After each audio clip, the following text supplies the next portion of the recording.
દાહોદ જિલ્લામાં નવું શૈક્ષણિક સત્ર શરૂ થઈ ગયું છે, સાથે સાથે ચોમાસું માથે છે, ત્યારે આવા સંજોગમાં દાહોદ જિલ્લાની કેટલીક શાળાઓ જેમાં ઓરડાની અછત છે, શિક્ષકોની અછત છે, આ તમામ બાબતોને લઈને આજરોજ આમ આદમી પાર્ટી દ્વારા કલેક્ટર કચેરી ખાતે આવેદન આપવામાં આવ્યું છે। આપણા સાથે આમ આદમી પાર્ટીના નેતાઓ ઉપસ્થિત છે, આપણે એમના જોડે વાત કરીશું।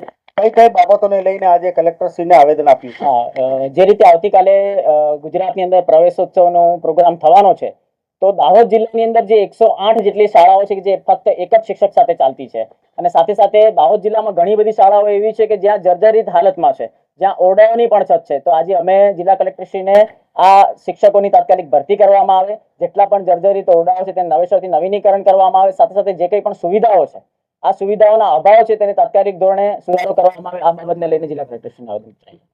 આપણી જોડે આમ આદમી પાર્ટીના નરેશભાઈ પણ છે। નરેશભાઈ, સ્માર્ટ શિક્ષણના દાવા કરવામાં આવે છે અને સરકાર એવું કહે છે કે અમે મોડેલ સ્કૂલથી માંડીને તમામ સુવિધાઓ સ્માર્ટ સંસાધનો શાળાઓમાં વસાવ્યા છે, સાથે સાથે દાહોદ જિલ્લાને મહત્વપૂર્ણ જિલ્લાઓમાં સામેલ કરવામાં આવ્યું છે, તેમ છતાંય આવી પરિસ્થિતિ શું કહેશો? હવે ભાજપની સરકાર ખાલી દેખાવો કરે છે, ફુગાવો કરે છે। અત્યારે પ્રવેશોત્સવ થઈ રહ્યા છે, પણ અહીંયા દાહોદ જિલ્લામાં ને પૂરા ગુજરાતમાં 10 જિલ્લામાં એક શિક્ષક 5 ધોરણ બેસાડતા હોય અને ભણાવતા હોય ત્યારે શિક્ષણની કોઈ આશા રાખી શકાય નહીં। એવી જ રીતે દાહોદમાં 108 શાળા છે, એમાં પણ એક શિક્ષક ભણાવતા હોય અને એ શાળાઓ પાછી ત્યાં ઓરડાનો પણ ઠેકાણા ન હોય એવી રીતની શાળાઓ છે। કોઈ પણ સુવિધા નથી, ઘણી શાળાઓમાં તો લાઇટ પણ નથી, જર્જરિત ઓરડા છે। આજે ચોમાસામાં 4 મહિના બાળક ભણે તો એક બાજુ ચૂ પડતું હોય, વરસાદ પડતો હોય તો એ બાળકની હાલત શું છે? ચોપડીમાં ધ્યાન આપે કે ભણવામાં ધ્યાન આપે? એટલે આ દાહોદ જિલ્લાની જે ભાજપ સરકાર બેઠી છે, અહીંયા સંસદ બેઠા હોય, ધારાસભ્યો હોય, એમને પણ કહીએ છીએ અને અમે આજે મુખ્યમંત્રીને પણ કલેક્ટર સાહેબ દ્વારા એક આવેદન પત્ર આપ્યું છે કે જે શિક્ષકોની ઘટ છે તે પહેલા પૂરી કરે। અને સાથે સાથે અહીંયા તમે દેખી શકો છો દાહોદમાં જે ગોધરા રોડ પર એક પ્રાથમિક શાળા આવેલી છે, પૂરેપૂરી શાળામાં પૂરેપૂરા ઓરડા છે એ તદ્દન ખરાબ થઈ ગયેલા છે, જર્જરિત હાલતમાં છે, અને ત્યાં પાછા 3 તો મતદાન મથક આવેલા છે। એવી શાળામાં પણ હજી સુધી સરકાર કોઈ ધ્યાન આપતી નથી। ત્યાંના બાળકો દાહોદ જિલ્લાના જે દાહોદ મથક કહેવાય એ બાળકો પણ તકલીફ પડતી હોય તો સરકારી શાળાની શું હાલત હશે એ ખરેખર જોવા જેવું છે।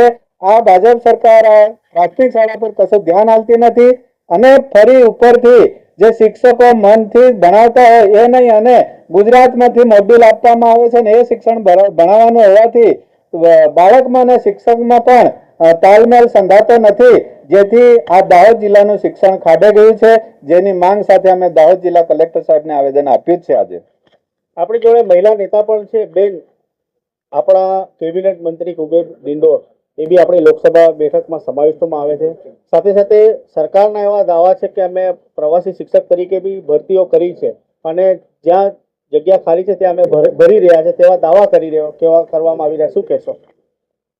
કુબેરભાઈ ડિંડોર સાહેબ દાહોદ લોકસભામાં આવતી વિધાનસભા સંતરામપુરના ધારાસભ્ય છે અને અમારા આદિવાસી સમાજથી એસટી સીટ પર તેઓ ચૂંટાયેલા છે।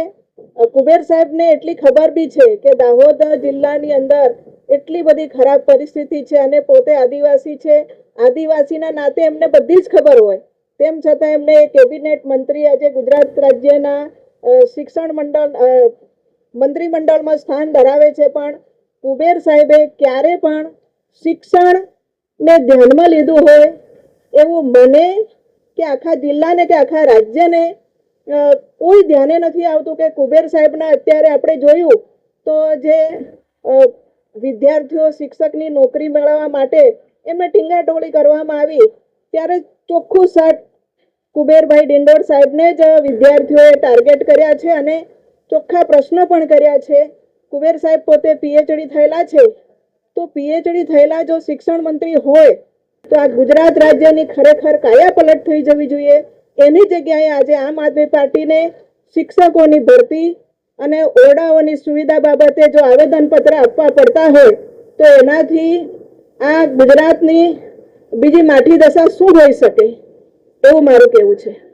ચોક્કસથી દાહોદ જિલ્લામાં જે ઓરડાઓની ઘટ છે, સાથે સાથે શિક્ષકોની ઘટને લઈને આજે આમ આદમી પાર્ટી દ્વારા કલેક્ટરશ્રીને આવેદન આપ્યું છે અને વહેલામાં વહેલી તકે આ માંગણીઓ પૂર્ણ થાય તે માટે રજૂઆત કરવામાં આવી છે. વિડીયોને લઈને કમેન્ટ બોક્સમાં જણાવી શકો છો. ધન્યવાદ.